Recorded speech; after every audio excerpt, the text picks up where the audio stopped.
아버지 당신의 마음이 있는 곳에 우리 찬양들을 쓰고 가기 시작합니다.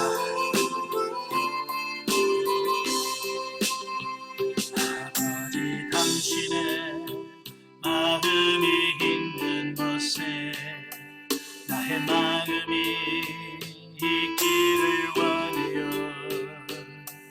아버지 당신의 눈물이 고인 곳에 나의 눈물이 고이길 원해요. 아버지 당신이 바라보는 영혼에게 나의 두 눈이 향하길 원해요. 아버지 당신이 울고 있는 어두운 땅에 나의 두 발이 향하길 원해요. 나의 마음이 아버지의 마음 알아 내 모든 뜻 아버지의 뜻이 될 수 있기를 나의 온몸이 아버지의 마음 알아 내 모든 삶 당신의 삶 되기를. 아멘. 기도하겠습니다. 은혜로우신 아버지, 오늘도 귀한 시간 허락해 주시고 영성을 연할 수 있는 은혜를 주셔서 너무 감사합니다. 우리 영성이 아름답게 형성되어지게 하시고 하나님 보시기에 또 하나님 마음에 합한 우리가 되어질 수 있도록 도와주옵소서. 성령의 구원사역 생명나게 두 번째 시간입니다. 성령께서 우리 지각을 열으셔서 잘 이해하고 깨달아서 그 말씀대로 사라져지는 귀한 역사가 우리 가운데 있도록 성령님 도와주옵소서. 시종을 주님께 맡겨오며 예수님의 이름으로 감사하며 기도합나이다. 아멘. 예, 이 시간에 우리 훈련과정 교재 100페이지입니다. 훈련과정 교재 100페이지 보시면 중간에 3. 그리스도의 장성한 분량까지 자라기를 원하시는 하나님의 의도, 여기 할 차례인데요. 자, 먼저 지난 시간에 했던 그 생명단계 정의를 한번 보고 가죠. 97페이지. 예, 97페이지를 보시면 생명단계가 나오는데요. 자, 먼저 정의를 한번 보고 갑니다.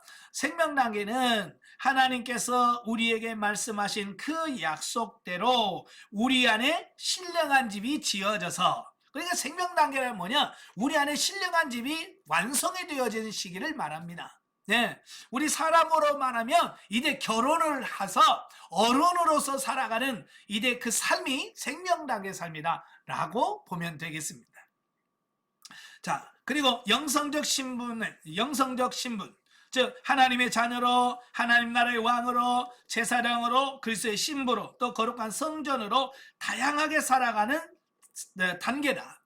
예, 이런 영적 신분에 걸맞는 삶을 살아지는 단계를 생명단계라고 말합니다.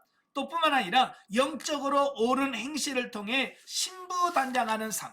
여기서 신부단장한다라고 하는 말은 내 삶이 아름답게, 내 영이 아름답게 변화되어져 가는, 자, 이 부분을 말씀해 주고 있어요. 그래서 이 생명단계에 들어가게 되면 진짜 내 삶이 바뀌어지게 됩니다. 내 삶이 새로워지는 겁니다. 아멘. 예. 그리고 영 중심으로 하는 모든 것이 진리와 생명에 대해 하나님의 뜻대로 사라지는 단계다. 예. 그래서 이 생명단계에 들어가게 되면 이제 모든 삶이 내 뜻이 아니라 하나님의 뜻대로, 내 생각이 아니라 하나님의 생각대로 다 사라지는 단계가 바로 생명단계다 라고 이렇게 말씀을 드릴 수 있습니다. 그래서 하나님께서는 저와 여러분들을 영성훈련을 통해서 성장 성숙시켜서 주님이 원하시는 그 단계까지 우리를 끌어올리신, 바로 이 훈련이 바로 영성훈련이다 라는 겁니다. 그래서 생명단계에 들어가면 여러 가지 삶의 변화가 일어난다고 지난 시간에 말씀을 드렸어요. 가장 많이 나타나는 게 뭐냐면 이 가치관의 변화예요. 어떤 세상을, 어떤 환경을, 누구를, 사람을 바라보는 그 가치관의 차이가 굉장히 많이 발생하게 돼요. 예, 똑같은 사건을 만나더라도 이제 그 사건을 바라보는 시각, 이게 달라져요. 예, 마치 이런 거예요. 결혼하기 전에 남자를 바라보는 시각하고 결혼해서 부부 생활을 하면서 바라보는 남자는 똑같을까요? 결혼 전에 생각한 남자와 결혼하고 나서 바라본 남자 같을까요? 이 관이 달려, 가치관이 다르다 그 말이에요. 지난번에 설명드렸잖아요. 제가 청년부를 지도하면서 야, 이상형이 뭐냐? 이쁜 여자요. 이쁜 여자가 이상형이래. 야, 그래서 세상에 야, 이쁘고 마음 착해서 너하고 결혼해 줄 여자 없어. 제가 그랬어요. 그렇잖아. 이쁘면 이쁜 대로 또 요구하는 게 있어요. 예. 그러니까 그게 내 맘대로 되지 않는단 말이에요. 그러니까 결혼하기 전에는 이쁜 여자가 어쩌면 이상형이 될 수 있지만 실제로 살아보면 그게 아닐 수 있다라는 거예요. 예. 가치관이 바뀐다는 거예요. 여러분도 생명당에 들어오게 되면 이제 생각하는 모든 부분들에서 많은 차이가 있다라는 겁니다. 자, 그리고 영적으로 실제가 되어지는 이런 부분이 있다고 말씀을 드렸고요. 자, 오늘은 100페이지로 갑니다. 자, 100페이지 가면 3. 그리스도의 장성한 분량까지 자라기를 원하시는 하나님의 의도. 자, 성경에 보면 사도 바울, 특별히 사도 바울이 우리에게 계속 요구하는 게 뭐냐면 자라가라 라고 하는 말을 많이 해요. 저도 영성훈련하기 전에는 그런 말이 눈에 안 들어왔어요. 근데 영성훈련을 하고 보니까 성장해서 보니까 자라야 된다, 성장해야 된다, 이런 말이 의외로 많아요. 자, 자녀를 키우는 부모의 마음은 뭐겠어요? 예, 자녀가 빨리 좀 컸으면 좋겠어. 그냥 특별히 자녀가 어릴수록 부모는 그래. 아, 얘 언제 자라? 빨리 자랐으면 좋겠다. 왜? 모든 매사가 이게 안 되니까. 대화도 안 통하지, 뭐도 안 통하지. 그러니까, 아, 얘가 좀 말이 좀 통할 수 있는 그 단계를 좀 빨리 컸으면 좋겠다라고 하는 그런 바람이 있어요. 하나님도 지금 똑같아. 저와 여러분들이 성장을 해서 자라야 여러분과 뭐가 되냐? 교제가 된단 말이에요. 하나님이 우리 인간을 창조하시고 우리를 영적 존재로 만드신 이유는 하나님이 우리와 영적 교제를 나누는 존재로 우리를 세우시기 위해서 하나님 우리를 영적 존재로 만들어 주셨거든요. 근데 문제는 뭐냐면 우리가 잘하지 않으면 어린아이, 영적 어린아이 상태로 남아있으면 하나님과 교제가 안 되는 거예요. 자, 여러분 이제 연세가 드셔서 이제 손자, 손녀들을 볼 나이시잖아요. 그죠? 2살, 3살 되는 손녀 보면서 뭐해? 아, 나 지금 손자하고 교제해? 그런 말 해요, 안 해요? 내가 지금 손자 2살짜리하고 지금 교제하고 있거든? 그런 말 해요, 안 해요? 안 해요. 그런 말 안 해요. 그냥 애기 봐 그러지. 어? 애기들하고 교제 그런 말 안 쓴단 말이야. 왜? 그 2살, 3살짜리는 교제가 안 돼요. 교제가 안 돼.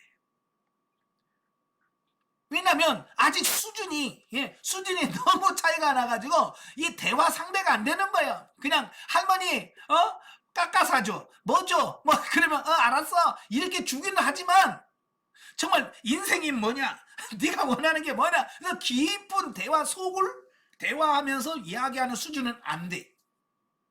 자라야 돼. 그래도 10 몇 살 되어야 이제 말할 수 있게 대화가 가능한 삶이 되어지는 겁니다. 그러나 정말 여러분 그러니까 50대 60대하고 대화가 되려면 최소한 이 자녀들이 자라서 시집을 가고 장가를 가서 애를 낳아봐야, 그죠? 애를 낳아서 길러봐야 그때서야 부모의 마음이 이해가 돼서 그때부터 부모와 뭐가 되느냐? 대화가 돼요. 그래서 영적인 성장도 그래요. 영적인 성장, 때로 영적인 성장을 보면 이제 앞으로 여러분 영적 성장과 훈련이라는 책을 같이 볼 거예요. 찰스 솔로몬이라는 분이 그 책을 썼는데 그 책에 보면 영적으로 사람이 살아가면서 영적으로 급속도로 확 성장할 때가 있어요. 그때가 언제냐면 사람들은 40이 넘어서 40세가 넘어서 갑자기 영적으로 확 성장을 해요. 급성장을 합니다. 왜 그럴까요? 예, 사람이 40대가 되면 위로는 부모가 계셔.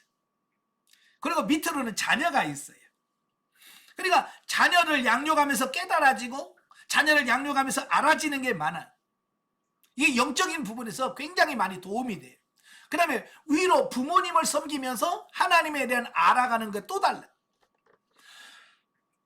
그래서 40대가 되면 위로 부모님이 계시고 밑으로 자녀들이 있다 보니까 그때 자녀와 훈련, 부모와의 관계 훈련 이런 과정을 거치면서 영적으로 급속도로 쫙 성장하는 계기가 된다 그 말이에요.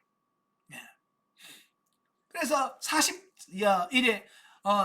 되면 이래 딸하고 친정 엄마는 친구처럼 이야기해요. 40이 넘어가면 친정 엄마하고 딸하고 그냥 친구예요, 친구. 그래서 판장 끼고 시장 가면 자매지간이에요 그런다. 그 전에는 그게 안 돼. 20대 30대는 엄마하고 친구가 잘 안 돼. 왜? 엄마의 마음을 이해가 안 되거든요. 그러나 이제 40이 돼서 나도 애 키워보니까 속상하고 애가 내 맘대로 안 되고 막 이런 걸 보면서 우리 엄마는 나를 키울 때 얼마나 힘들었을까, 이럴 때는 어땠을까라고 하는 게 그게 감정이 다 이해가 되니까 이제 엄마가 이해가 되는 거예요. 그래서 40이 넘어가면 엄마하고 친구처럼 이야기할 수 있는 그 부분이 돼. 우리 사람도 마찬가지예요. 영적으로도 내가 영적으로 자라고 성장해서 어느 수준까지 가야 이게 이제 하나님과 대화하고 토론하고 이야기하고 나눌 수 있는 수준까지 된다 그 말이에요. 그 수준이 뭐냐? 그리스도의 장성한 분량까지라고 성경에서 표현하고 있습니다. 자, 교재를 보시면, 자, 우리로 하여금 그리스도의 장성한 분량까지 자라기를 원하시는 하나님의 의도는 영원하신 하나님과 우리가 사랑으로 하나 되게 하려 하시는 데 있다라고 하는 겁니다. 여기서 장성한 분량까지는 뭡니까? 예수 그리스도가 성장했던, 예수 그리스도가 삶으로 우리에게 보여주었던 최고의 수준을 말합니다. 여러분, 예수님께서 이 땅에 오셔서 최고의 수준으로 보여준 사건이 뭐예요? 십자가 사건이에요. 십자가. 예수님이 우리를 사랑으로 최고의 수준으로 보여줬던 게 십자가예요. 죄인들을 위하여 자기 몸을 희생해. 자기 손을 못을 박는 자를 향해서 뭐라고 기도합니까? 저들이 몰라서 저럽니다. 저희들을 용서해 주세요 라고 기도해 줄 수 있는 수준. 하나님이 지금 여러분을 훈련시켜서 성장시켜가는 수준이 그 수준이에요. 좀 여러분 수준을 좀 높여요. 네? 조금 뭐라고 내가 영성을 받고 수준이 많이 높아졌다고, 그 수준이 아니에요. 누군가가 여러분의 손에 못을 박을 때에 아프다고 저 인간 하나님 처리시켜 주세요라고 기도하는 게 아니고, 하나님 저기서 몰라서 그러니까 저들을 용서해 달라고 그렇게 기도해 줄 수 있는 그 수준까지 하나님이 지금 여러분을 그 수준까지 끌어올리시려고 하는 거예요. 어때요? 그 수준에 나 좀 다가간 것 같아? 손 들어봐요. 예. 아무도 없어요? 그러나 조금만 성장하면 될 것 같다. 손 들어봐요. 아무도 없어요? 그럼 나 아직 멀었다. 손 들어봐요. 그럼. 아무도 없어. 예. 아직도 멀었어요? 큰일 났네. 예. 빨리빨리 가셔야 돼. 예. 그 수준에 빨리 주님이 원하는 수준까지 가야 돼. 그래야만 뭐요? 영원하신 하나님과 우리가 사랑으로 하나 된 그 수준으로 가야 하나님과 하나 될 수 있는 거예요. 그러니까 우리도 마찬가지예요. 내가 자녀를 키워보면서 속상한 일 많잖아요. 그죠? 속상한 일 많이 그 자녀들 때문에 속상하고 그 모든 걸 하면서 뭐가 이해가 되냐면, 아휴, 나 키웠을 때 우리 엄마가 얼마나 고생했을까, 우리 아빠가 나를 키우면서 얼마나 속상했을까. 근데 그게 이해가 되어지면 부모님과 하나가 돼. 이제 부모의 마음을 이해가 된다고. 이걸 이해를 못하면 부모의 마음이 이해가 안 되는 거예요. 그죠? 예. 바로 여러분도 빨리 성장을 하셔야 돼. 아시겠죠? 예. 자, 분명히 윤리 단계에서 하나님을 경험하여 흥분하는 것과 신령한 집으로 건축된 후에 삼위일체 하나님이 내주내리하심으로 하나님을 사랑하게 되는 그 차원인 전혀 다르다라는 겁니다. 자, 이게 뭐냐면 사람도 똑같은 것 같지만 그 똑같은 현상을 내가 어느 수준에서 겪느냐에 따라서 그가 느껴지고 깨달아지는 수준이 차이가 있다라는 겁니다. 여러분, 언제 제일 반응이 좋으냐면 예, 아기 때는 진짜 뭘 하나만 줘도 진짜 반응이 좋아요. 진짜 뭐 3살, 4살짜리는요, 진짜 과자 1,000원짜리 한 봉다리만 줘도요, 애들은요, 고맙습니다! 그래. 감사합니다! 90도 저래. 네. 근데 여러분에게, 여러분 1,000원짜리 과자 한 봉지 주면 고맙습니다 얘기해요, 안 해요? 10,000원짜리 사도 이런 걸 뭘 가져왔어? 왜냐면 여러분의 수준하고 애 수준하고는 달라요. 원하는 수준이 다르다고. 이 사람도 성장해 가면서 그 차원이 달라요. 자, 보세요. 이 자녀들도 이 성장해 가면서 부모를 이해하는 게 달라요. 부모가 다른 부모라서가 아니라 똑같은 자녀, 똑같은 부모인데도 그 아이가 어느 정도 성장했느냐에 따라서 부모와의 관계를 달리 생각을 해요. 여러분, 자식들이 언제 부모가 최고라고 그래요? 예, 2살, 3살, 4살, 5살 때는요, 껌딱지예요. 엄마 떨어지면 죽는 줄 알아. 근데 절레절레 따라서 엄마 최고, 아빠 최고. 그때 아빠 최고, 엄마 최고. 그럽니다. 그죠? 그게 평생 갈 줄 알죠? 안 가요. 이제 4살 되면 이래, 야, 손잡고 가자. 그러면 손 뿌리칩니다. 서서 이제 틈에서 벗어나려고, 네? 해요. 저도요, 진짜 섭섭하더라고요. 애가 조금 4살, 5살 컸다고, 손잡고 가자. 그러면 싫어요. 혼자 갈게요. 그리고 손을 딱 부딪히고 가는데, 되게 섭섭하더라고요. 네. 그러면서, 그래도 10살 이하는 그래도 부모가 최고예요, 부모. 네. 저희 아들이 6살 땐가, 7살 땐가, 제가 인천에서 목회하고 있을 때, 거기면 이 고가도로가 있고 고가도로 밑에 1호선 전철이 지나가요. 예, 전철이 지나가. 아들 손잡고 이제 거기 전철이 그 위에 다리를 지나가는데 전철이 띵 하고 툭툭툭툭 하고 가요. 그러니까 우리 아들이 하는 말이 느닷없이 아빠하고 전철하고 싸우면 아빠가 이기지요. 그래. 그러니까 6살짜리 아들의 눈에는 이 아빠가 굉장히 커 보이는 거예요. 그러니까 아빠하고 전철하고 딱 잡고 싸우면 전철이 진단 말이에요. 아빠가 이긴단 말이에요. 그 아이의 시각에서는 그래요. 그때는 부모가 최고예요. 네, 부모가 최고입니다. 근데요, 10살 넘어가 11살, 12살 하고 사춘기에 들어가면요, 그렇게 엄마 최고, 아빠 최고 했던 그 아이들이 가치관이 확 바뀌어요. 그래서 세상에서 제일 못난 사람, 세상에서 제일 무능한 부모를 그렇게 생각을 해요. 사춘기에 들어오면 부모를 제일 능력 없고 그런 사람으로 봐요. 언제 그러면 최고라고 해놓고 이제 사춘기에 들어가면 부모를 아예 깔아뭉개요. 그래서 그때 가면 뭐라고, 엄마가 아는 게 뭔데, 아빠가 뭐 한다고 그런 말이에요. 무시한다고요. 자기를 커가면서 이제 그렇게 돼요. 네. 그러면서 부모를 제일 능력 없는 존재, 네. 그렇게 하면서 부모를 깔봐요. 그러다가 이제 20살 정도가 되잖아요. 이제 20살 정도 되면 애들이 20살 정도면요, 그 부모들이 50대 들어갑니다. 50대 들어가면서 갱년기 들어가면서 머리는 흰머리가 하나씩 솔솔솔 생기죠. 이제 그 옛날에는 그렇게 커 보였던 부모의 어깨가 쭉 처져요. 네? 예? 아버지를 보면 이제 50대 되면 허리가 자꾸 숙여져. 옛날에는 커 보였던 부모가 이제는 점점 작아 보여지는 겁니다. 그때부터 20살 넘어가면 이제는 부모에 대해서 무슨 생각이 되느냐? 불쌍한 마음이 들어. 조금씩 부모에 대해서 불쌍한 마음이 들어. 여러분, 부모가 다 바뀐 게 아니라 달라진 부모가 아니야. 똑같은 부모인데도 그 아이가 몇 살로 성장하느냐에 따라서 부모를 바라보는 관점의 차이가 나는 거예요. 이렇게 성장하면서 느껴지고 생각하는 차원이 다르듯이 우리가 영적으로도 마찬가지다 그 말이에요.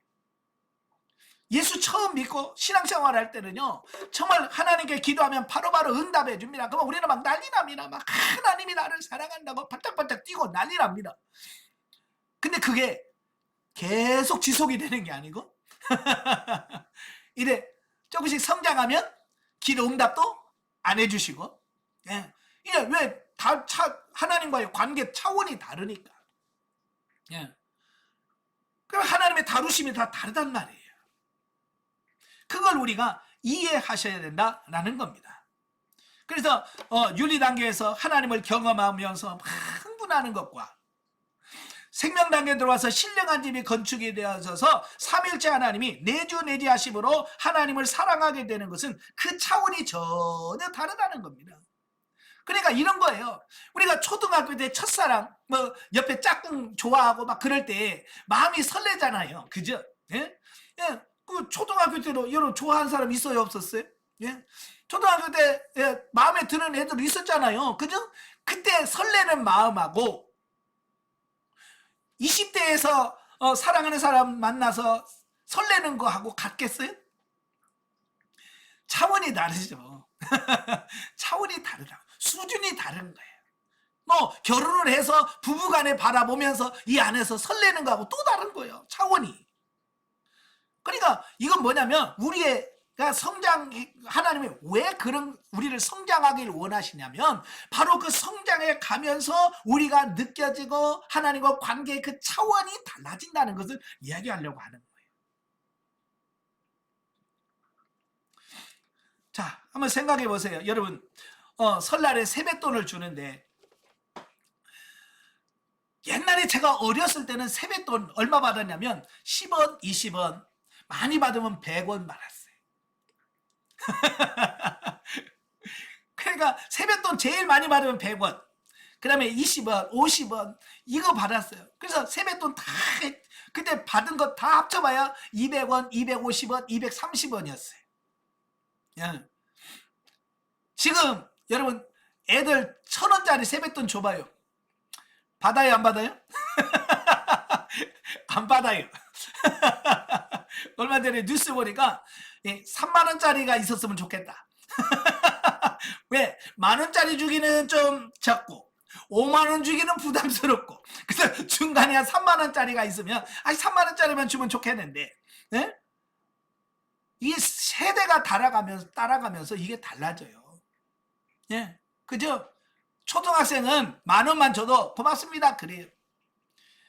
근데 요즘에는 초등학생들은요 10,000원짜리 주면요 별로 고맙습니다도 안 해. 50,000원짜리는 줘야 고맙습니다 그지, 10,000원짜리 줘갖고는 고맙습니다도 안 해요. 이 세대 차이가 그렇게 많이 나요.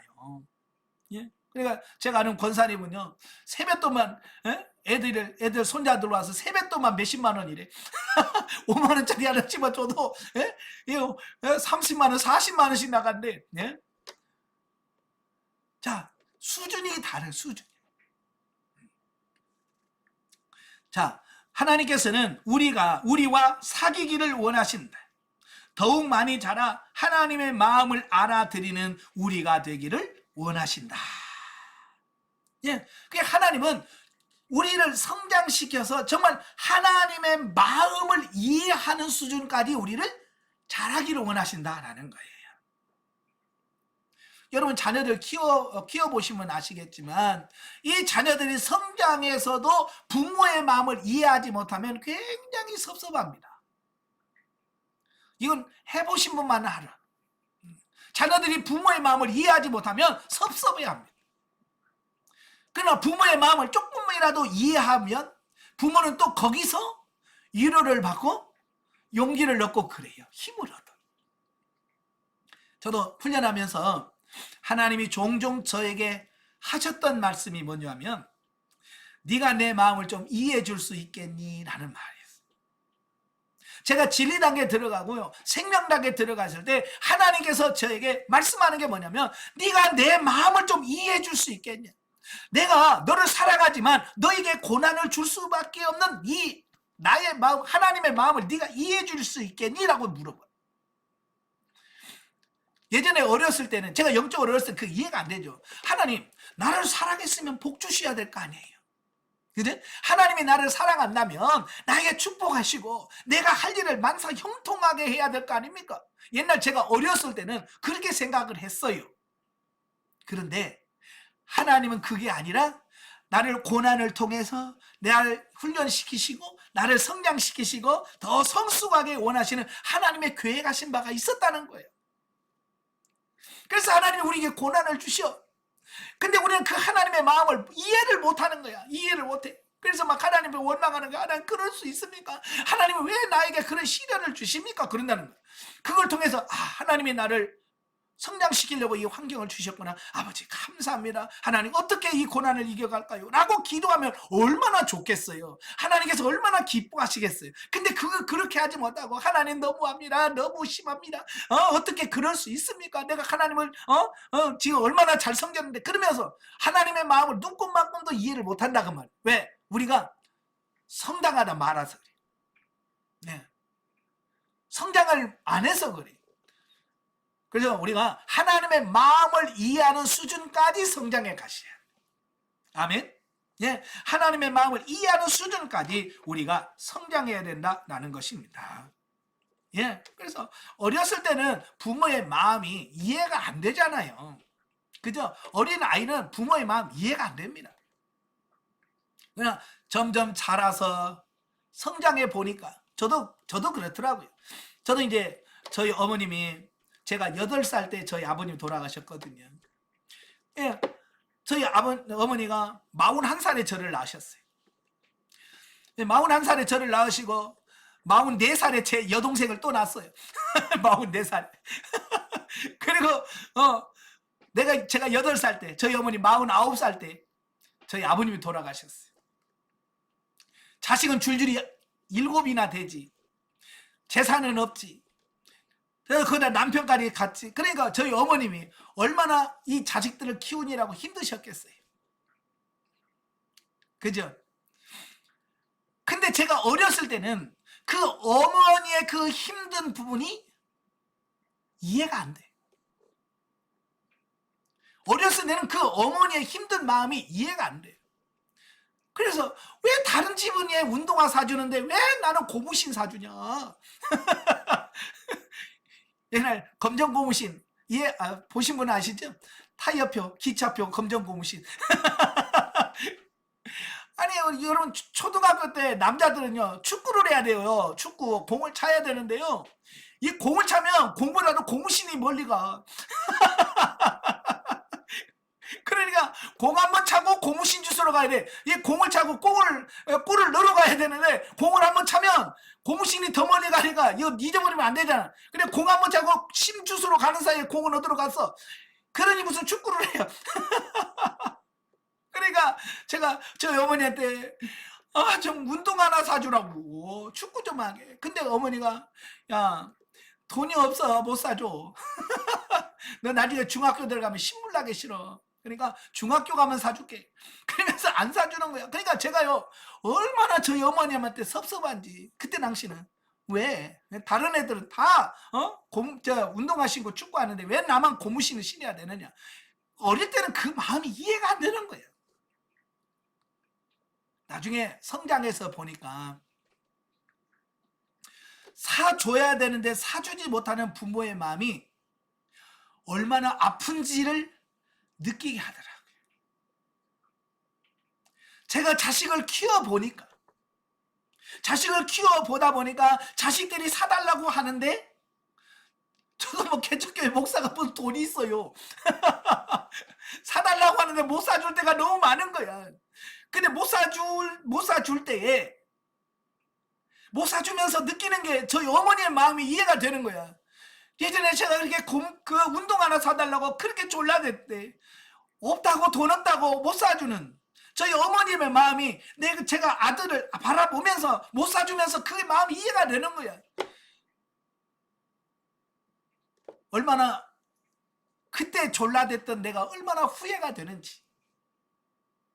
그때 내가 철이 좀 들었으면 어머니의 마음을 좀 덜 아프게 했을 텐데. 근데 그 어렸을 때는 부모의 마음이 이해가 돼야 안 돼요? 안 되죠. 저희 어머님이 얼마나 힘드시면 일을 하시고 뭘 하면서 이런 하시면서 신세 한탄 같은 걸 하셔요. 그러면 제가 이제 옆에서 두루너 가지고 막 장난하고 있다가 있으면 저희 어머니가 저를 보다가 한심하지. 한심하니까 에이, 네가 내 마음을 어떻게 알겠냐 그래. 저희 어머니가 하도 한심하게 내가 누워서 땡글땡글 하니까 에이, 네가 내 마음을 어떻게 알아. 그래 저는 또 아는 체하다고 왜 몰라 내가 다 알아 내가 근다고 내가 뭐 모르는 게 벌써 내가 다 알아. 네? 자, 그러면서 큰들이 뻥뻥 쳤어요. 내가 다 안다고 부모의 마음 다 안다고 어머니 마음 다 안다고. 근데 안 게 아니잖아요. 예, 지나놓고 보니 그게 아는 게 아니었더라고요. 성장해 봐야 아는 거예요. 그래서 하나님의 마음이 이해가 되고 그래서 정말 하나님을 이제는 형식적으로 그냥 이론적으로 섬기는 게 아니라 이 안에서부터 우러나오는 우러나오는 그 마음으로 하게 되는 거예요. 저도 부모의 은혜 이걸 예전에는 그냥 뭐 높고 높은 하늘이라 말들 하지만 뭐 낳으실 때 괴로워 뭐 어머님 노래 부르면서 그래 부모님 은혜가 커라고 했지만 그게 이해가 잘 안 돼. 근데 실제로 자녀들을 키워보면서 아이들에게 해줄 수 없는 그런 것들을 바라보면서 부모의 마음이 이해가 되어진 거예요. 그러니까 낳으실 때 괴로움 다 잊으시고 그게 이제는 그냥 가사가 아니더라고요. 가사가 아니고 실제로 가슴에서 팍 뭉클해지면서 이해가 되면서 알아져지면서 이제는 낳으실 때 괴로움하면 눈물부터 나와요. 왜? 그게 이제 부모의 마음하고 하나가 된 거야. 하나. 여러분도 이제 나중에 성장을 하면 하나님의 마음, 아버지의 마음이란 말만 들어도 이제 뭉클해지고 그냥 하나님의 그 은혜, 그걸 깨달아지는 단계까지 가게 될 거예요. 하나님이 지금 저와 여러분을 성장시켜서 그 수준까지 우리를 끌어올리시려고 지금 이 작업을 해가시고 이 훈련을 하시는 거예요. 언제 철들겠습니까? 언제 철드실래요? 언제 하나님의 마음을 이해해서 하나님의 마음을 시원케 하는 여러분 되겠습니까? 네? 철안드는 자식들은 40이 되고 50이 돼도 왜 집 팔아서 나 주지? 왜 안 주냐고? 네? 그렇게 쫄라대고 있단 말이에요. 지금 우리가 그러고 있어. 하나님의 마음을 이해 못하면 하나님 복 주시옵소서. 하나님 이거 어떤 인간은 로또 사가지고 하나님 로또 하나 당첨해달라고 끊고 기도하고 있단 말이에요. 이게 하나님한테 얼마나 답답하겠어.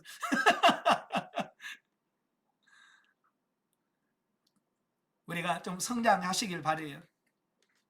자, 하나님께서 우리의 영혼에 내주내지하신다는 것은 참으로 놀라운 일이다.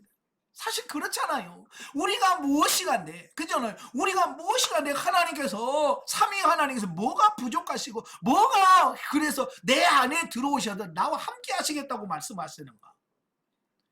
그렇잖아요. 하나님은 우주가 다 하나님의 것인데 왜 하나님께서는 그 좋은 천국이 있으신데도 불구하고 왜 우리 같은 나를 성전 삼아 내 안에 들어와 계시겠다고 말씀하시는 거예요. 이거 정말 놀라운 은혜예요. 그 전능하신 분이 어떻게 우리 같은 피조물 속에 오실 수 있단 말인가. 사실 하나님이 내주내지하신다는 것은 우리 인간에게 엄청난 은혜요. 정말 표현할 수 없는 은혜거든요. 그런데 우리는 그게 얼마나 값진 것인지 얼마나 그게 큰 은혜인지를 우리가 몰라. 자, 거기 밑에 보면 요한복음 14장 23절이 나오는데요. 사람이 나를 사랑하면 내 말을 지키리니 내 아버지께서 저를 사랑하실 것이요 우리가 저에게 와서 거처를 저와 함께 하리라 그랬어요. 자, 여기서 사람이 나를 사랑하면 내 말을 지키리니, 그렇죠? 내 말을 지키리니. 여기서 내 말은 누굽니까? 하나님의 말씀, 진리의 말씀을 지키는 단계. 이게 진리 단계, 생명 단계를 말합니다. 예. 그래서 하나님의 말씀도 사라지는 수준까지 내가 성장했을 때에 비로소 생명 단계에 들어왔을 때 우리가 저에게, 여기서 우리는 누굽니까? 여기서 우리는 누굽니까? 우리가 그랬죠. 우리는 삼일체 하나님을 말합니다. 삼일체 하나님, 저에게, 저가 누굽니까? 예, 그 앞에 나오잖아요. 내 말을 지키리니. 하나님을 살아가고 하나님의 말씀을 지키는 자. 다시 말하면 영적으로 성장해서 생명 단계에 들어온 자, 내주내지한 자, 그런 뜻이에요. 바로 그런 자를 그 자에게 와서 거처를 저와 함께 하리라. 예, 그 사람을 거처 삼아서 내 안에 들어와서 내 안에 머물러 계시겠다라고 말씀하시는 거예요. 예, 그러니까 여러분, 이 진리 단계는 어떤 이 단계는 하나님과 부부로서 살아가는 단계가 아니라 데이트하는 관계예요. 데이트만 해도 여러분 행복합니다. 그렇잖아요? 여러분 연애 다 해보셔서 알잖아요. 예? 연애할 때도 너무너무 좋아요. 행복합니다. 그러나 연애할 때가 좋아요? 결혼해서 사는 게 더 좋아요? 야, 연애가 좋았다. 결혼할 때가 더 좋았다. 왜 손을 안 드시? 차라리 결혼도 안 하고 연애도 안 하고 그랬으면 좋겠습니까? 예. 연애를 하다가 야, 더 이상 연애 갖고 안 되겠다. 그냥 우리 같이 살자. 그래서 결혼이 되는 거거든요. 예. 그러니까 결혼을 하게 되면 이래 같이, 예, 모든 것을 공유하잖아요. 그죠? 돈 공유합니다. 시간 공유합니다. 예, 모든 것 다 공유, 같이 공유하잖아요. 마찬가지로 우리가 영적으로 성장하면 하나님과 이제 모든 것을 공유한단 말이에요. 공유. 그러니 얼마나 은혜가 넘치는 삶이 되겠습니까? 자, 그 밑에 요한복음 15장 9절을 보면 아버지께서 나를 사랑하시는 것 같이 나도 너희를 사랑하였으니 나의 사랑 안에 거하라 라고 말씀하시는 거예요. 그러니까 생명 단계의 삶은 뭐냐? 하나님의 사랑 안에 거하는 거예요. 나의 사랑 안에 거하라. 생명 단계는 뭐냐? 하나님의 사랑 안에 거하는 겁니다. 여러분 사랑을 하게 되면 뭐든지 억지로 하는 게 아니고 강제로 하는 게 아니라 자발적으로 하게 됩니다. 사랑하는 사람에게는요, 억지로 하는 게 없어. 예, 그냥 자발적으로 하게 돼 있어요. 참 보면 이제 신기한 게 그런 거예요. 결혼하기 전에는 그렇게 늦잠 자고 아침에 일어나라 출근해라 그래도 꼼짝도 안 하던 이 처녀들이 시집을 가면 일찍 일어나서 밥을 해서 신랑을 챙겨서 출근을 시키고, 참 요걸 보면 기적이야. 어떻게 저럴 수가 있지? 얘는 결혼하기 전에 친정집에서는 일어나라 그러다가 잉 하고서 너 시집 가서 어떻게 살려나. 그런데 막상 가면 어떻게 해요? 하더라고. 왜? 사랑하니까. 사랑하니까 아침에 잠 못 자는 것도 일어나 챙겨. 왜? 사랑하니까 가능한 거예요. 그냥 모든 것을 사랑으로 하게 되고 모든 것을 자원해서 하나님을 사랑하고 하나님께 순종하는 단계가 되더라, 그 말. 자, 여러분, 사람도 결혼을 하면 어른으로 인정을 해주죠. 그죠? 그래서 옛날에는 남자가 결혼을 하면 상투를 틀어줬어요.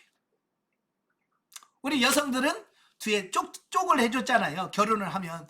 그래서 머리를 보면 시집을 갔는지 아직 안 갔는지, 장가를 갔는지 안 갔는지 머리를 보면 알 수가 있어. 근데 요즘에는 결혼을 해도 상투를 안 틀어. 그래서 이 결혼은 철이 안 드는 건지. 자, 상투를 털었다, 결혼했다는 것은 이제 어른이 됐다는 얘기거든요. 그러면 세상에서도 결혼하면 어른으로 인정을 해줍니다. 저는 좀 결혼을 좀 빨리 한 편이에요. 26살에 결혼을 했어요. 신학교 3학년 때. 전도사는 빨리 해야 된다고 해가지고 어떻게 하다 보니까 서둘러서 하다 보니까 26살에 했어요. 그러니까 어찌 보면 지금 보면 그때는 난 철들었다고 생각했는데 지금 보면 26살 애기더라고. 26살, 26살 청년들 보면 애기야, 애기. 그 제가 청년들 보면서, 아이, 내가 저런 애기 때 결혼했구나. 나는 철 다 들었다고 생각했는데, 아유, 철딱서니가 없었겠구나. 우리 어머니가 얼마나 저를 보고 속상해, 우리 장모님이 나를 보면서 얼마나 속상했을까. 예? 철이 안 들은 그걸 보면서 얼마나 그랬을까. 근데 그게 이게 좀 느껴져요. 예? 결혼하니까 저희 어머니부터 저를 뭘로 인정하는, 어른으로 인정하더라고요. 결혼하기 전에는 야 이거 해 저거 해 일나봐 그런 막 그러시더라고요. 근데 결혼하니까요 저희 어머니부터 저를 어려워하시더라고요. 그래서 이래라 저래라 막 안 하셔. 네. 그래서 제가 어떻게 하면 저 네가 가장이니까 네가 알아서 해야지. 어유 그 전에는 저는 어머니가 시킨 대로 했거든요. 네. 예를 들어서 누구 결혼식 한다 그러면 엄마 얼마 해야 돼? 그 축의금 얼마 해야 돼? 3만 원만 넣고 예? 3만 원만 넣고 예?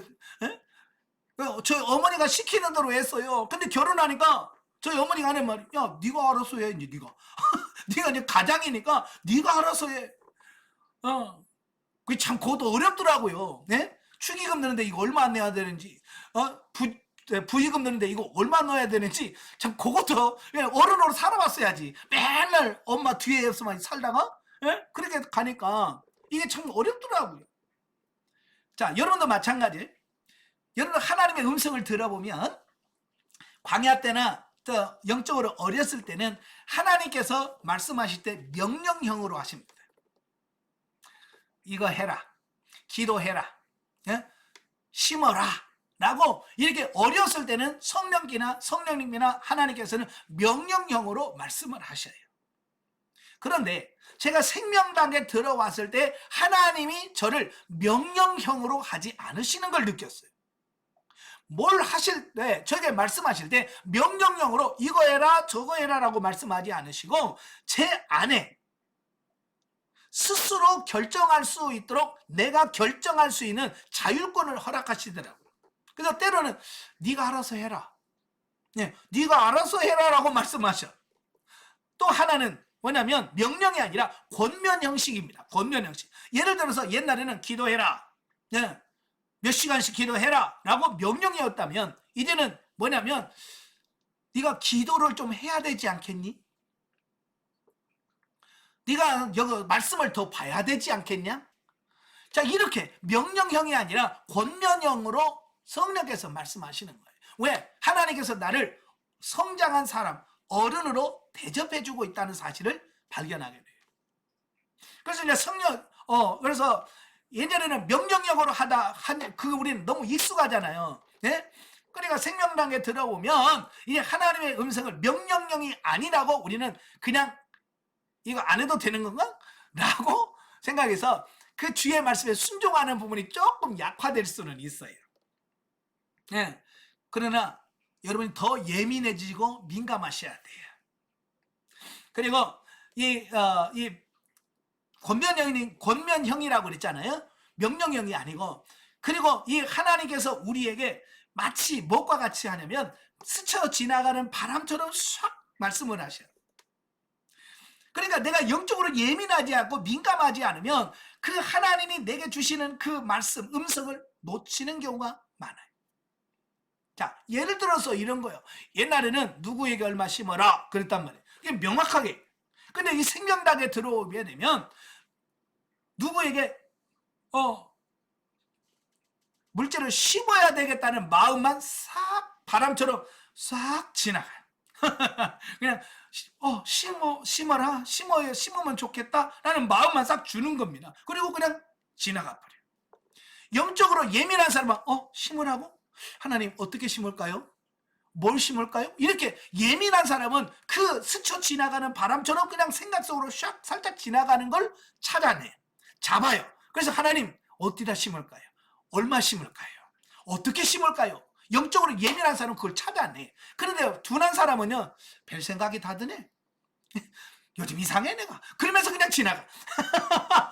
그러니까 그리고 옛날처럼 하나님 명령형으로 말씀해 주세요. 예. 이게 성장해내려 하는 옛날처럼 꼭 그래서 명령형으로 이거 해라 라고 하면 그때서야 이게 하나님 말씀이구나 그때서야 해. 여러분 이래 성장을 해서 생명 단계 들어오면 그 스쳐 지나가는 바람처럼 그냥 하나님께서 마음만 주고 지나가실 때 빨리 그걸 붙잡을 수 있는 여러분들이 되셔야 돼요. 이 영적으로 예민해지지 않으면 다 그냥 흘러가 버리는 거예요. 그래서 뭐라고 하냐면 요즘 하나님 나에게 말씀 안 하셔? 왜 안 하셔? 계속 하나님은 내 마음속의 생각을 통해서 그냥 계속해서 말씀하시면 우리는 그냥 다 패스 지나가 패스 다 패스하고 난 뭐 명령형이 없으니까 우리가 하나님 오늘 요즘에는 말씀 안 하셔라고 말하는데 아니라면 내가 민감하지 못하고 예민하지 못해서 그래요. 아시겠죠? 그래서 예민해지고 민감해지시기를 바랍니다. 자, 저희를 보존하사 우리와 같이 저희도 하나가 되게 하옵소서. 요한복음 11장 11절의 말씀. 자, 여기서 우리와 같이, 여기서 우리와 같이는 누구를 말합니까? 예수님, 삼위 하나님, 성부, 성자, 성령이 하나 된 것 같이 저희도, 여기서 저희는 누굽니까?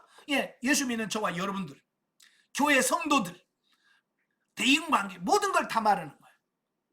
그래서 성장하신 분들은 어디를 가든지 뭐냐면 이제 하나 되는, 녹아 들어가야 돼. 그 속에 녹아 들어가서 하나가 되는 여러분들 되셔야 돼. 근데 가끔 보면 교회에서 녹아 들어가지 못하고 꼭 개밥의 도토리처럼요 떼굴떼굴 굴러다니는 분들이 계셔. 여전도에 가도 거기 동화가 못 돼가지고 거기서 삐져가지고 그냥 거기서 혼자 독립운동 하시는 분 계시고, 어디에 가도 기관에 가도 꼭 그래서 동화가 못 돼서 꼭 거기서 개밥에 도토리처럼 떼굴떼굴 굴러다니면서 독립하시는 분들 계시. 그러면 안 돼요. 여러분 그러면 안 됩니다. 내가 어디를 가든지 이제 녹아 들어가셔야 돼. 녹아 들어가셔. 옛날에는 뭐 구역 나 그 사람하고 구역 때문에 나 구역 이 교회 안 나와요. 이런 사람 얼마나 많아. 그죠? 구역장 바꿔주세요. 나 그분하고 찌르면 나 교회 안 나와요. 이런 사람 많거든요. 이건 성장하지 않은 애기들이나 아는 거야. 애기들. 이제 성장했으면 그렇게 하면 안 돼요. 그 속에 들어가서 녹아져서 정말 그들과 하나가 되고 동화가 되는 여러분이 되셔야 돼요. 그러면 왜 못 녹아지느냐? 이 자아가 파쇄가 안 되니까. 자아가 파쇄가 안 되니까. 이제 여러분 자아 파쇄되셔서 어느 구역에 들어가든 어느 기관에 들어가든 거기서 녹아지셔야 돼. 녹아. 아멘. 자, 그런데 더욱 놀랍고 안타까운 것은 삼위 하나님께서 내주내제 하셨음에도 불구하고 하나님을 느끼지 못한 사람들이 많다는 거예요. 상담하면서 내주내제 했네요. 그러면 그래요. 근데 저는 모르겠는데요. 자, 그런단 말이에요. 사실 저도 그랬어요. 저 다른 것들은, 다른 은사들은 그냥 이런 은사가 왔어요. 그러면 바로 막 실제가 됐어요. 그런데 어느 날 갔는데 내주내제 했어요. 그러는 겁니다. 그래요. 근데 감이 안 오는 거예요. 감이. 정말 내주내제 했다고 하는데 느낌이라는 이게 전혀 모르겠는 거예요. 그래서 집에 와서도 하나님 내주내제 했다는데요. 나는 전혀 느낌도 없고 아무것도 모르겠네요. 그러다가 3개월이 지났어요. 3개월이 지났는데 어느 날 하나님 앞에 주여 어떻습니까? 라고 이렇게 하나님께 뭘 물었어요. 물었는데 하나님이 내 안에서 말씀을 하시더라고요. 그 전에는 은사적으로 하나님이 위에서 말씀했거든요. 뒤에서 말씀하시고, 자, 그랬는데 여기서 생명당일에서 내주내제였습니다 라고 하면서부터 이 음성이 어디서 들리냐면 내 안에서 들리죠. 내 안에서. 뭐요? 하나님이 내주 하신다고 그랬잖아요. 내 안에 머물러 계신다고 그랬죠. 그래서 내 안에 계신 그분이 내 안에서 말씀하시는 거예요. 그래서 진짜 주님이 내 안에? 이게 느껴지는 겁니다. 자, 그러면서 하나님 정말 내 안에 계시군요. 그게 확실히 3개월이 지나서야 알게 됐어요. 그래서 제가 이걸 또 가지고 또 하나님 앞에 질문을 던졌어요. 하나님, 왜 그러면 내주내리 했던 지가 지금 3개월 전인데 왜 이제서야 그게 느껴집니까? 그러니까 주님께서 말씀하시는 게 뭐냐면, 야, 너도 결혼해가지고, 결혼해, 내가 정말 결혼했구나 라고 실감할 때가 언제였냐 물어보는 거예요. 사실 그랬거든요. 저도 결혼해서 1년 만에 저희 딸을 낳았거든요. 그런데 문제는 뭐냐면 내가 너무 어려서 해서 그런가, 내가 결혼해서 딸을 낳고 결혼 생활을 하는데도 내가 결혼했구나 이게 실감이 안 나는 거 있잖아요. 그렇다고 해서 뭐 제가 뭐 이상한 짓 한 게 아니에요. 그냥 부부 생활도 가정 생활 다 해요. 그런데 이상하게 내가 결혼했다 이 실감이 안 나요. 실감. 내가 결혼해서 애까지 낳았어요. 애까지 낳는데도 내가 확실하게 내가 결혼했구나 라는 실감이 안 나. 그런데 저희 아들 둘째를 낳고 나서 어느 날 이렇게 앉아 있는데, 내가 결혼을 했구나. 결혼해서 3년째 될 때, 내가 결혼은 확실히 했구나. 이게 피부로 확 실감이 느껴지는 거예요. 여러분도 마찬가지. 내주내리 안 한 게 아니라 이미 내주내리 하고 있지만 그렇게 느껴지고 실감 나기까지는 조금 시간이 차이가 있을 수 있다라고 하는 거예요. 아시겠죠? 그래서 좀만 기다려 보시면, 지금 내주내리 했다고 해서 이게 실감이 안 나셨다면 조금 더 기다리시면서 기도하시다 보면 어느 순간인가 내 안에 정말 하나님이 내 안에 거하시는군요 라고 하는 것을 실감나게 될 겁니다. 아시겠죠? 자, 그 이유가 뭘까? 그러면 왜 그렇게 실감을 안 낼까? 그 이유는 바로 장성하였음에도 불구하고 하나님의 말씀의 법대로 살지 않기 때문입니다. 생명단계는 하나님의 말씀대로 살아야 되는 단계라고 그랬잖아요. 그죠? 하나님의 뜻대로 사는 단계라고 그래서, 그래서 하나님의 뜻대로 말씀대로 살아야 뭐라고 그랬어요? 우리가 그들의 거처를 삼겠다 했거든요. 그죠? 그러니까 내가 하나님의 말씀에 순종하는 삶이 안 나오면 내 안에 들어와셔서 여기 안에서 주님이 활동할 수가 없는 거예요. 아시겠죠? 그래서 여러분들이 철저하게 하나님의 말씀대로 순종하며 사는 삶이 나와야 돼요. 아무리 장성해도 말씀대로 살지 않는 삶은 죽은 삶이다. 결코 하나님은 죽은 삶을 사는 사람에게 역사하지 않는다라고 하는 말씀입니다. 영적으로 죽으면 감각이 없거든요. 그렇잖아요. 산 사람은 때리면 아파 그러잖아요. 감각이 있으니까. 그냥 죽은 사람은요 때려도 몰라요. 아무리 불러도요 꼼짝도 안 하셔. 제가 장례식을 주로 많이 하게 되는데요. 입관식을 하잖아요. 입관 예배 드리고 이래 마지막 관 뚜껑 덮기 전에 마지막으로 이렇게 돌아가면서 보시고 할 얘기 있으면 하시고 그러세요. 그러면 이제 와가지고 엄마 하고 막 부르잖아요. 평소 같으면 왜 그럴 터인데 마지막에 관 속에 누워있는 부모는 내가 아무리 불러도 대답도 없으시. 죽으면 감각이 없어요. 살아야 돼. 아시겠죠? 영적으로 여러분이 살아있어야 돼. 그래야만 하나님의 말씀과 음성을 듣고 순종해질 수 있는 여러분이 된다 그 말입니다. 자, 네 번째, 개인의 영적 성장 사례. 자, 여기서 보면 이 사람마다 성향이 다르고 체질이 다르고 기질이 달라요. 그래서 뭐 사람마다 기질도 여러 가지 나오잖아요. 그죠? 그래서 뭐 태음인, 태양인, 뭐 어쩌고 저쩌고 그런 부분도 있고, 또 요즘에 MBTI인가 뭐 그거 가지고 또 뭐 해가지고 막 또 하고, 또 뭐 혈액형으로 얘기를 하고, 뭐 여러 가지로 이 사람의 그 기질 같은 걸 얘기를 하잖아요. 그죠? 거기 보면 뭐요? 다 달라요. 그러니까 참 어려운 거예요. 그래서 많은 사람들과 교제를 통해서 폭을 넓혀가는 이 부분이 굉장히 중요한 거예요. 저도 영성훈련하면서 저도 이제 뭐가 많이 나에게 도움이 되냐면, 그래, 영성훈련 받는 사람들끼리 모여가지고 영적인 대화를 많이 하는 거예요. 요즘에 막 쓸데없는 얘기들 많이 하잖아요. 그래, 모여가지고 뭐 정치 얘기하고, 뭐 직감 얘기하고, 뭐 그런 얘기할 거 없잖아요. 만나서 우리 영적인 내가 경험한 이야기들, 예? 내가 기도하다가 음성을 듣고 경험하고 체험한 얘기들, 또 내가 실패했던 이야기들, 이런 것들 나누면서 하면, 아, 하나님께서는 저렇게도 하시는구나.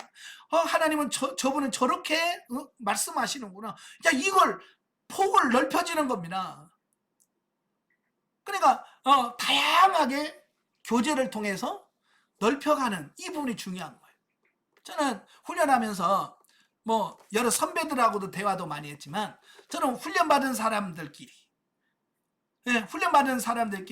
계속 모여서 한 달에 한 번씩 기도해야 하고, 예? 같이 모여서 대화하고 나누고, 이런 걸 통해서 정말 많은 도움을 받았습니다.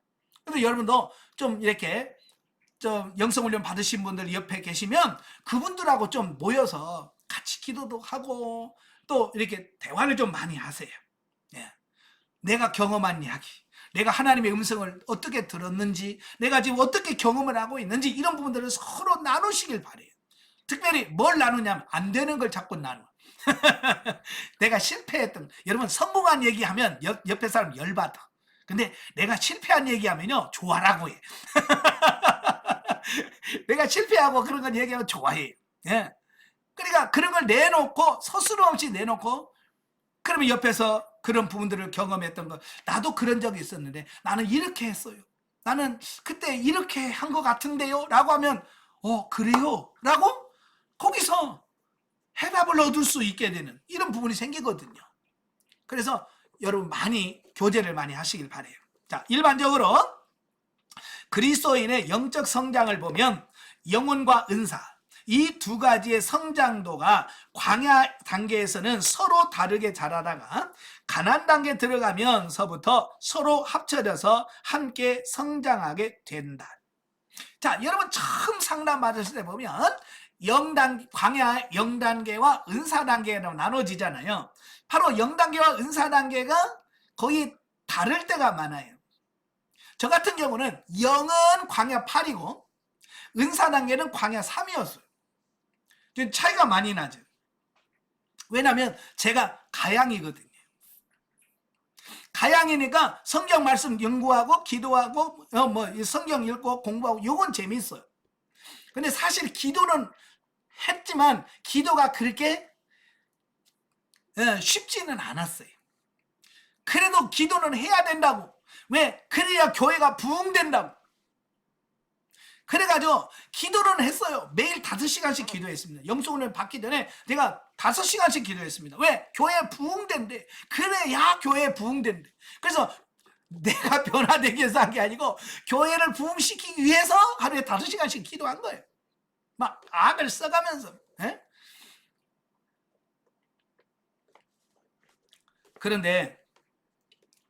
그런데도 이 은사에 대한 이해도가 제가 낮으니까, 저는 이제 합동칭이다 보니까 신학교에서 은사는 종결되었다라고 배웠어요.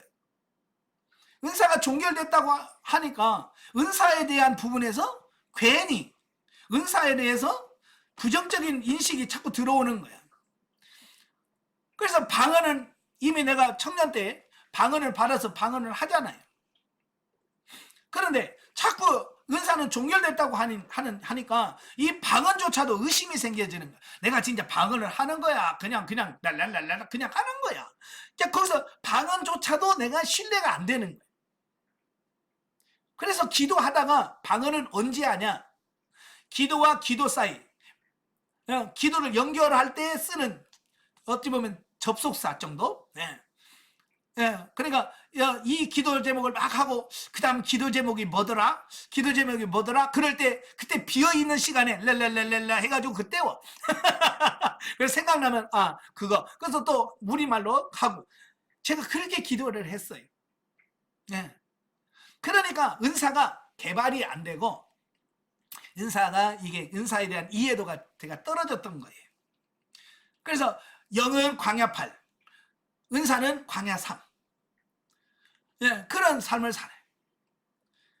또 어떤 사람은 반대로 기도만 해가지고, 예, 은사는 광야 8, 7, 8 되는데 영은 광야 3, 4 된 분도 계시고, 그분은 무조건 기도만 하고 은사만 막 이렇게 했던 분들이, 예, 그렇게 사람마다 각기 다르더라 그 말이에요.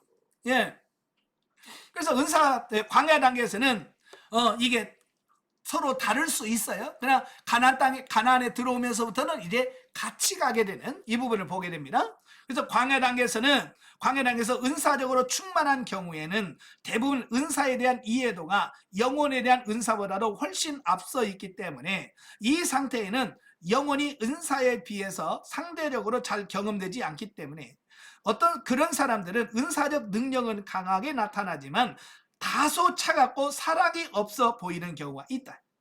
그러니까 초기에 왔을 때 은사가 강한 사람들, 은사가 잘 나타나는 사람들은 막 능력이 있는 것처럼 보여요. 막 기적도 일어나고 막 합니다. 강한 능력이 있는 반면에 뭐가 없어? 사랑이 없어. 사람들이 차가워. 저는요, 이 은사자들을 만났을 때 꼭 어떤 느낌이냐면 꼭 저 무당 만나는 느낌 있잖아요. 예, 그 말투부터 어떻게 그렇게 비슷한지 몰라. 뭐 때문에 왔구만. 그런 거 있잖아요. 네? 그 은사자들만의 그 예언한 그 사람들만의 특유한 이게 있어요. 예, 그게 있단 말이에요. 왜 그럴까? 왜 그럴까? 바로 그게 사랑이 없기 때문에 그런 거예요.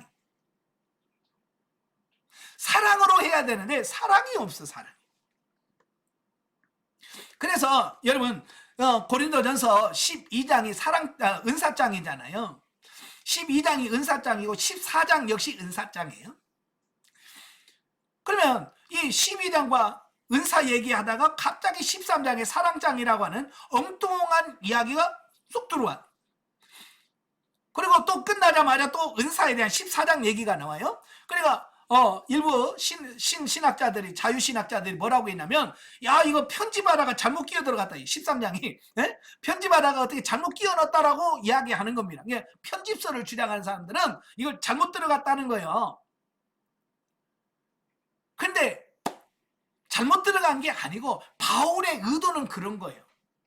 그 은사장 12장의 은사에 대한 말씀을 쭉 하다가 뭐라고 그래요? 더 큰 은사를 사모할지니라 라고 말씀하시고 바로 13장에서 사랑이 없으면 천사의 말을 할지라도 울리는 꽹가리가 되고, 그러면서 사랑에 대한 쭉 이야기를 하시는 거예요. 이게 무슨 말이냐면 은사는 사랑이 같이 갈 때 은사다워진다, 그 말을 하려고 하는 거예요. 그리고 은사자들이 제일 중요한 게 뭐냐면 은사가 얼마나 강하냐가 중요한 게 아니라 은사자들은 내가 얼마나 사랑으로 풍성해서 은사를 하는, 요게 중요한 거예요. 근데 은사자들이 사랑을 구합니까? 안 구해요. 그러니까 막 차갑고 사람들 막 그냥 매정하게 대하고, 그래서 은사자들은 처음에는 내가 필요하니까, 내가 병 아프니까 낫는다고 하니까 가서 막 그냥 하는데 결국은 거기서 상처받고 와. 왜? 사랑으로 하지 않으니까. 그래서 여러분 중에서 은사가 강하신 분들은 항상 사랑을 좀 구하셔서 사랑으로 충만해져야 그 은사의 날카로운 부분들이 사랑으로 감싸지는 거예요. 예. 그래서 상대방에게 상처를 주지 아니하고 영혼을 살리게 돼. 아시겠죠?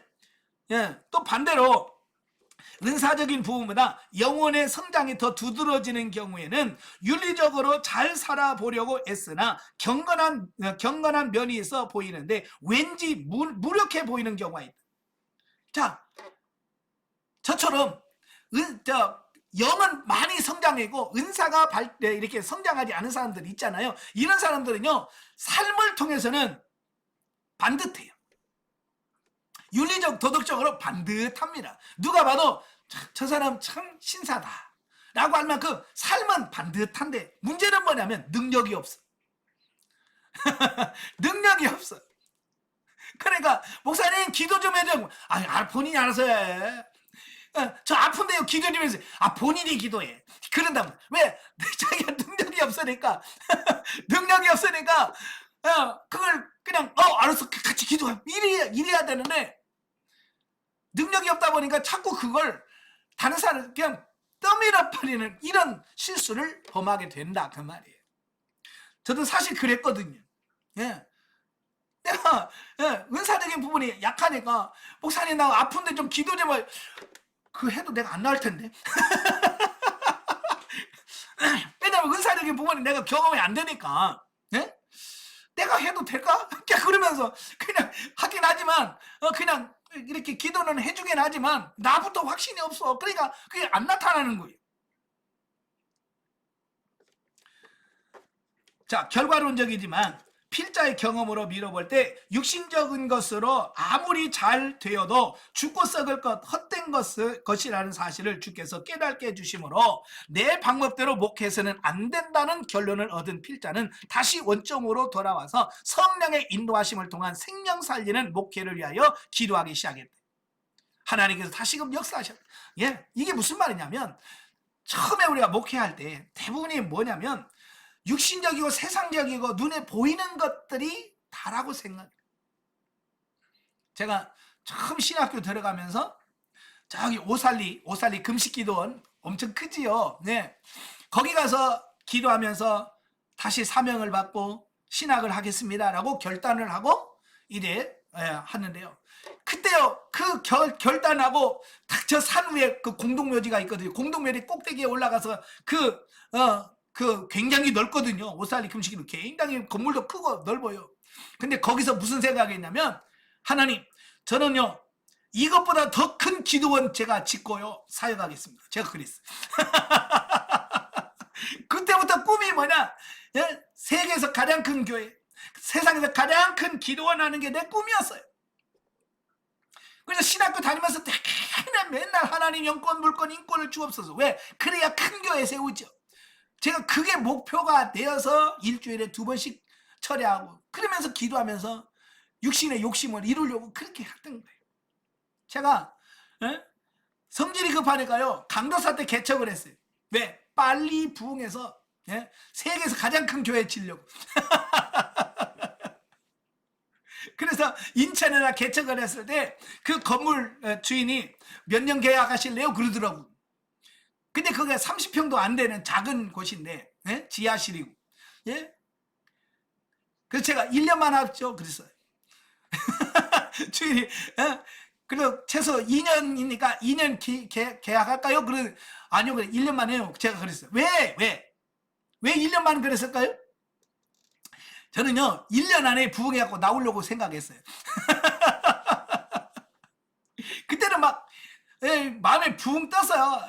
내가 나가기만 해봐 이제 이제 뭐 지금까지 훈련했으니까 내가 가서 그냥 설교 한번 하면 그냥 이거 다 죽었어. 이제 인천 다 죽었어. 막 이러면서 나 갔거든요. 그래서 1년 계약하자고 그랬어. 그러니까 주인이 웃더라고. 제가 그곳에 9년 있었습니다. 예. 이게 내 생각과 하나님 생각이 달라요. 그래서 막 전도하고 막 그러니까 1년 하니까 어른들 한 10대 명 되고 애들 주일학교 한 20명 정도 돼가지고 어른들 애들 합쳐서 한 35명 정도 돼서 1년에. 그래서 12월 25일 날 24일 날 크리스마스 행사까지 했어요. 애들 많고 연극도 하고 막 부모들 초청해가지고 막 장기자랑도 하고 막 그래서 쫙 끝냈어요. 그래서 이제 1년에 이 정도면 1년에 이 정도만 하면 2년 내년까지만 이걸 하면 나갈 수 있겠다. 근데 그렇게 생각을 하고 있었는데요. 그 성탄절 행사를 끝나고 나서 목사님 저 이사 가요 그러더라고요. 이사 간다고 어른 둘, 애 둘, 뭐 그러면 한 집 이사 가면 4명, 5명씩 이사를 가버리는 거예요. 그래서 35명에서 2집 이사 가면 벌써 10명이 빠져나가 버리고 3집 이사 가니까요 텅 비어버려. 애들만 주일학교 애들만 남더라고요. 어른들은 없고. 실망이 어찌 큰지. 그래서 또 열심히 또 전도해가지고 1년 하니까 또 그 정도 돼요 또. 예? 그래서 또 성탄절 행사를 착 마치게 했더니 또 성탄절 행사 마치자마자 간대. 난 그래서 지금 우리 성탄절 행사 안 합니다. 24일날 행사 안 해요. 그냥 가정에서 가족끼리 하세요. 그래.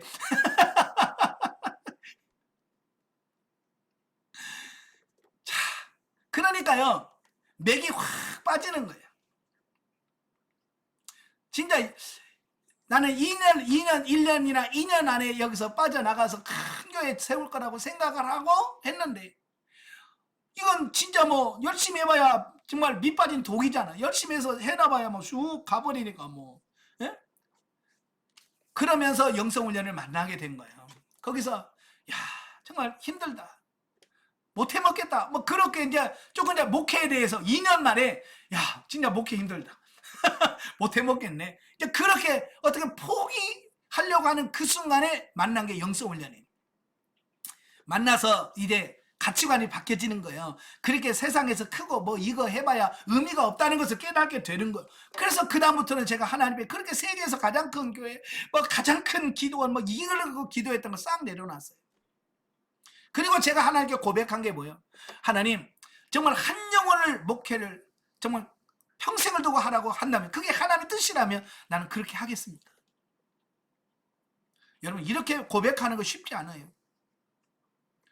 그렇게 하나님께 고백했습니다. 그래서 그 다음부터는 지금 제가 외적으로 막 성도가 막 늘어나고 교회가 부흥하고 이런 데다 관심 두지 않습니다. 예, 너무 안 돼서 또 문제긴 합니다만은, 예, 거기가 목적이 돼서 그렇게 하지는 않아요. 여러분도 이래 세상적인 어떤 그런 부분에다가 목적을 두지 말고 이제 한 영혼을 살리고 하나님 말씀에 순종하는 그 삶에다가 초점 맞추시길 바래요. 재미난 얘기가 있습니다. 어느 시골에 살던 분이 도시에 친구 집에 놀러 갔대요. 놀러 갔더니 정말 희한한 게 뭐냐면 집 안에 화장실이 있더라는 거예요. 시골은 다 화장실이 저 뒷간이라고 저 뒤에 멀리 떨어져 있잖아요. 근데 서울은 아파트는 다 집 안에 화장실이 있잖아요. 그게 너무 신기하고 좋은 거예요. 그러니까 이분이 와 화장실이 집에 있어 너무 좋다. 그리고 집에 와가지고 하나님 나도요 집에 화장실이 있게 해주세요. 나도 화장실 있는 집 주세요 하고 열심히 기도했어요. 그러니까 응답이 돼서 이제 시골에도 아파트가 세워져가지고 이제 드디어 이제 아파트에 들어갔어요. 그래서 친구한테 자랑하려고 친구 집에 놀러 갔어요. 놀러 갔더니 그 친구 집이 이사를 갔어 벌써. 네, 가서 봤더니 그 집은 화장실이 2개야. 벌써 확장해가지고 화장실 2개 있는 집으로 화장실 2개야? 그래서 또 내려와가지고 하나님 나도요 화장실 2개 있는 집. 그래서 열심히 기도하고 모아가지고 드디어 화장실 2개짜리를 구해서 들어갔어. 친구한테 자랑하러 또 올라갔죠. 올라가가지고 갔는데 거기는 화장실이 3개네. 그래서 또 내려와서 하나님 화장실 3개짜리요. 그렇게 하다가 나중에 하나님 앞에 가서 하나님 너 뭐 하다 왔냐? 네. 그래 뭐라고 대답해요? 예, 화장실 늘리다 왔어요. 우리가 자칫 잘못하면 그렇게 헛생활하고 하나님께서 주신 물질과 시간 다 그렇게 헛된 데 허비하고 하나님 앞에 서서 부끄러운 구원 받을 수 있다는 얘기예요. 이제는 그런 잘못된 가치관에서 살지 않기를 바래요. 아시겠죠? 예. 자, 5번 영성 목회 현장의 소금.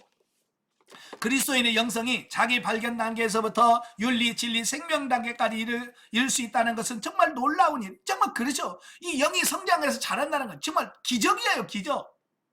필자는 훈련 받으시는 분들이 이것을 육신적으로만 깨달으려 하기 때문에 이것이 아니라는 것을 이해시키고 싶은 마음이 많았지만 또한 너무 어려워하는 모습을 볼 때 깊이 있는 것을 이해시키기 위하여 억지로 설명하기보다는 개개인에게 신령한 집이 실제적으로 지어질 때 스스로 깨달으라고 믿고 기다렸다.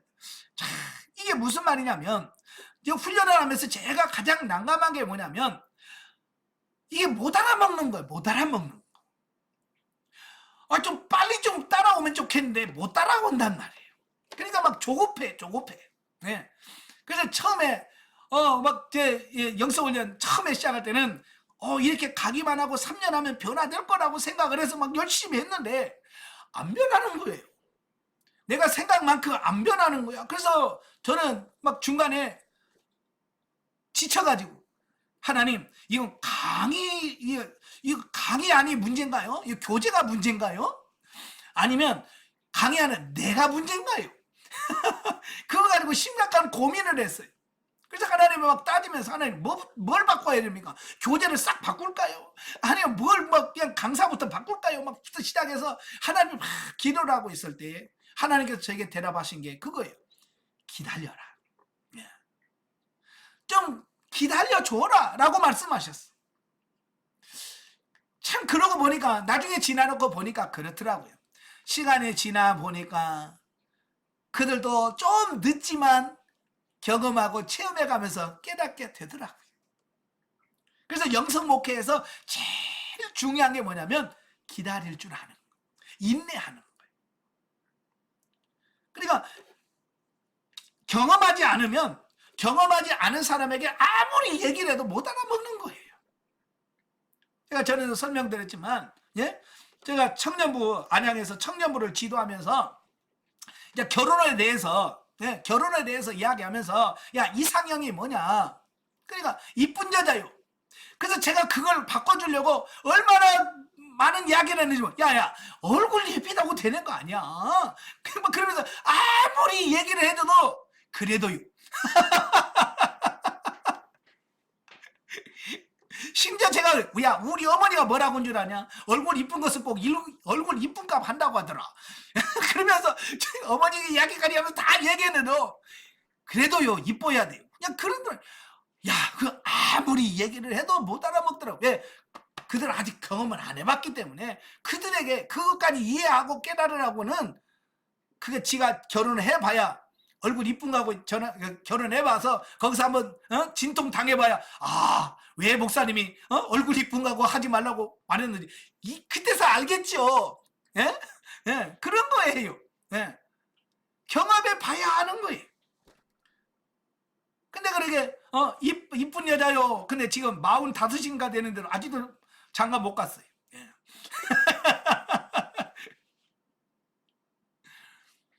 자, 이 가치관이 바뀐다는 게 쉽지 않아요.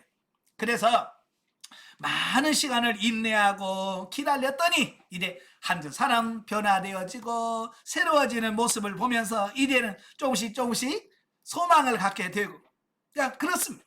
여러분도, 제가 소망을 갖고 여러분을 바라보고 있어요.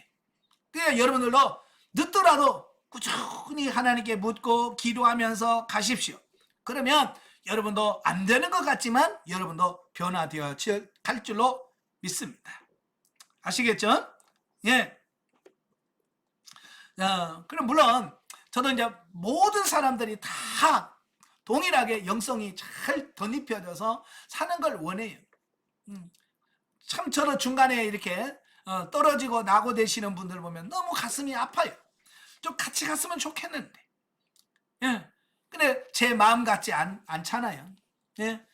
그래서 저 계속 기도를 하고 있습니다. 여러분도 같이 기도해 가시면서 같이 훈련하시는 동료분들 서로 권면하고 서로 해서 끝까지 정말 주님 앞에 가는 날까지 신앙 식지 않고 끝까지 달려가서 정말 예수 그리스도를 닮아가는, 정말 예수님처럼 사라져가는, 예수님의 장성한 분량까지 자라나는 여러분 되시기를 주님의 이름으로 축원합니다.